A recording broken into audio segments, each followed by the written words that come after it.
congratulations. You have made it to adulthood, at least for the purposes of our discussion of developmental psychology, even though you won't actually be in adulthood for several more years. So the way that I've got this structured is we are going to look at early adulthood and middle adulthood. There are times where I'm going to lump them together, and there are times where I'm going to specifically break them apart. I will identify when it is that I am doing each. We are just going to work through as much as we can during the course of time that we have with each other today. Tomorrow, if we don't get to it today, we will look at old age.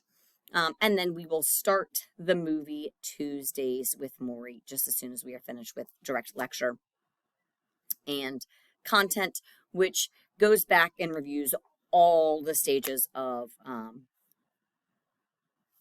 social development for adults.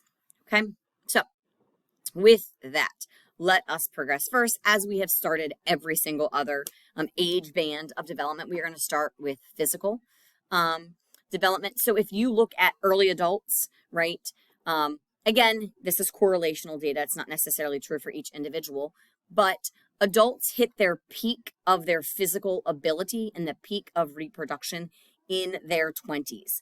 So typically late adolescence, early adulthood is when people are in their best physical capacity or have the ability to be in their best physical capacity. Again, not true for everybody. It's correlational information, not explicit, right? Not every person is in more physical fitness health at 20 than they are at 45. However, when we talk reproductively, that is pretty much true of everyone. All right, so something that, right, that's early adulthood. When we move on to middle adulthood, this is the point when we start to see a very slow decline or decrease in a lot of different physical things, right? So in middle adulthood, we see decreases in muscle mass, bone density. We see a decline in the senses of seeing, as well as hearing, as we start to see increased damage on some of those actual neurons that allow us to do those things over time. We also can see slight changes in shapes and functioning of the actual parts themselves. Okay, another thing that we've talked about, right, was reproduction, was at its peak in the 20s. Something else that is important to note, right, is a change in hormones. So we enter adolescence because our hormones changed enough to enter us into puberty to have that first ovulation and menstrual cycle and creation or production of sperm and ejaculation in men, right? When we get into our middle adult years, we start to see a shift again in those hormones or a decline in those hormones. So in men, this is called andropause, but it's not like a complete stop, right? It's just at around age 40, men start to produce about 1% less testosterone annually, right? So every year they're producing about 1% less testosterone. So the older they live, right, the lower those levels of testosterone are. When we talk about women, right, we also see a shift and a slight decrease in some of that estrogen production. This typically happens around 45 to 50.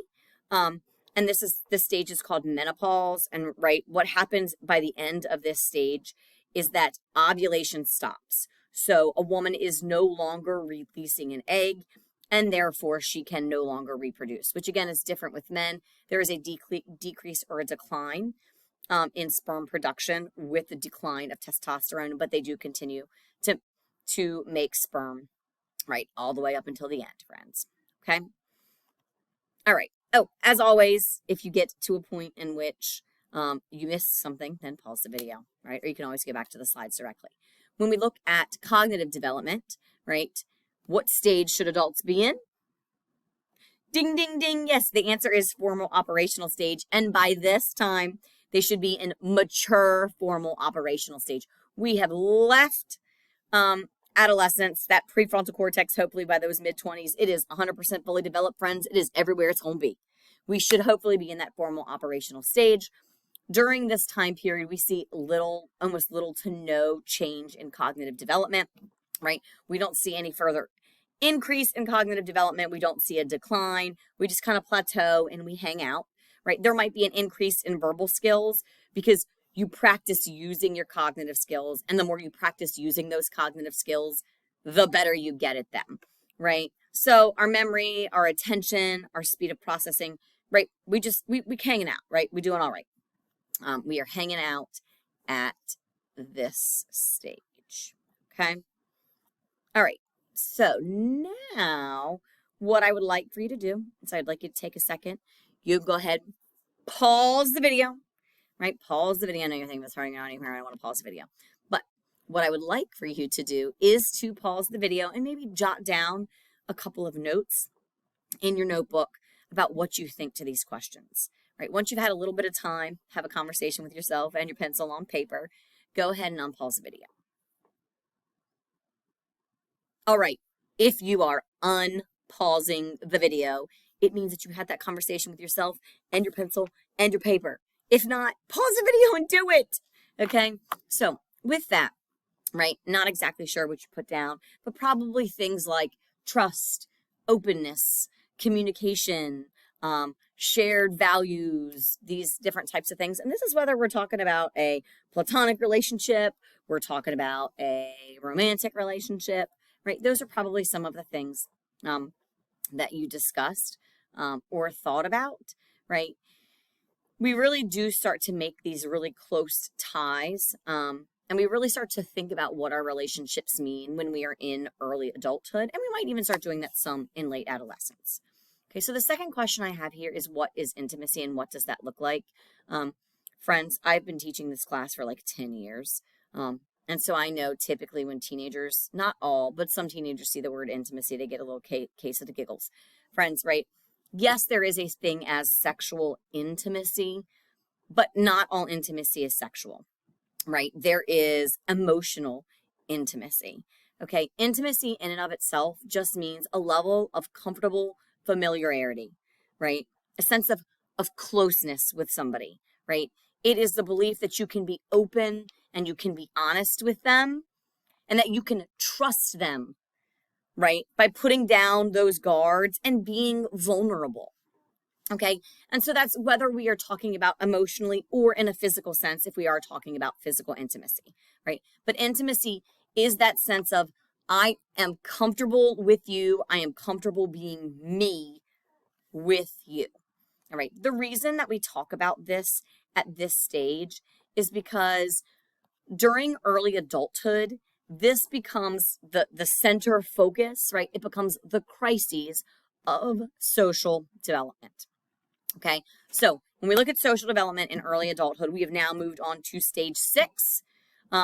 Right. It's kind of weird a little bit. It's a weird stage because I'm not an adolescent anymore, but I'm not 100% sure that I really feel like I'm actually a grown-up, right? So I'm figuring out how to be a grown-up and what that means, right? The core social thing that we focus on during this stage, right, is who am I going to share my life with? Who am I going to be with, right, for my life? Or am I going to choose to spend that alone, right? The goal here is love and connection. I do want to specify again that this does not necessarily have to be romantic love. It is for some people, but it's also asking, who really are my friends, right? Who can I trust and be 100% open and honest with, and they are going to love me and respect me for that, right? It isn't just about romantic connections. Yes, it is about that, but it's also about building long-lasting, committed relationships in general. Again, right, we do typically talk about things like love, marriage, making commitments to work and the people that you work with, right? All of that is part of this component. All right, and with that, the free version of this device kind of limits me to about 10-ish minutes.